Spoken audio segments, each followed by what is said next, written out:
My dear readers, listeners, and of course friends, picture, if you will, the scene.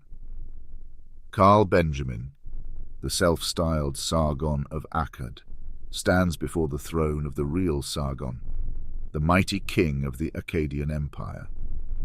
The contrast between the two men could not be starker. Sargon, resplendent in his royal regalia, exudes an aura of power and authority that fills the room. He is a man who has conquered cities, overthrown kings, and built an empire that stretches across the known world. His eyes are those of a man who has looked upon the face of the gods themselves, and who knows the true meaning of destiny. Karl Benjamin, by contrast, looks like a deer caught in the headlights. He is a small, soft man, a creature of the internet age who has never known real hardship or struggle. His armor is an ill-fitting suit jacket, his weapon a smartphone with a cracked screen. He trembles before the king's gaze, suddenly aware of how small and insignificant he truly is. Sargon regards the impostor with a mixture of amusement and contempt.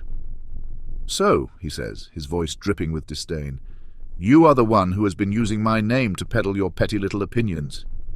Tell me, little man, what gives you the right to speak as if you were a king?" Benjamin stammers, trying to muster up some of his trademark bluster.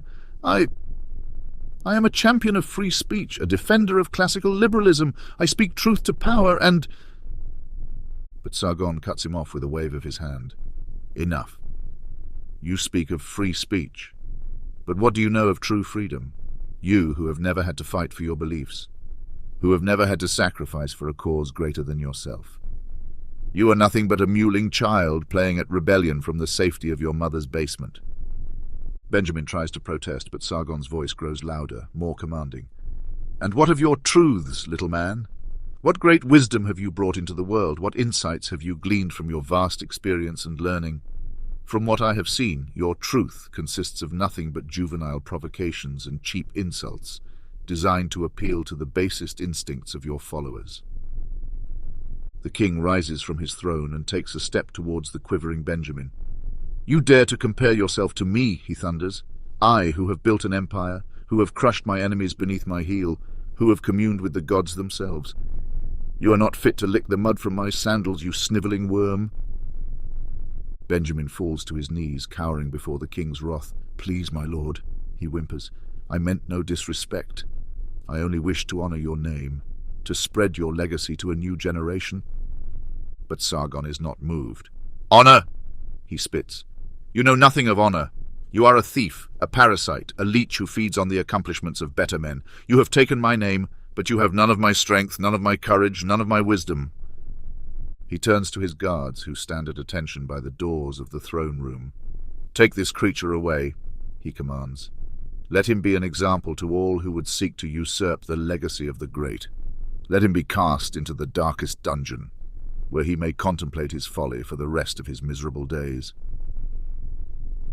As the guards drag the wailing Benjamin away, Sargon returns to his throne, his eyes burning with the fire of 1,000 suns. "Let this be a lesson," he proclaims, his voice echoing through the halls of the palace. The name of Sargon is not to be taken lightly. It is a name that resounds through history, a name that strikes terror into the hearts of the unworthy. And those who would seek to claim it for their own petty ends will soon learn the price of their hubris. And with that, the king dismisses his court and returns to the business of ruling his empire, secure in the knowledge that his legacy will endure long after the likes of Karl Benjamin have been forgotten by history. For he is Sargon of Akkad, the true king, the chosen of the gods, and no pretender, no matter how loud or obnoxious, can ever hope to take his place.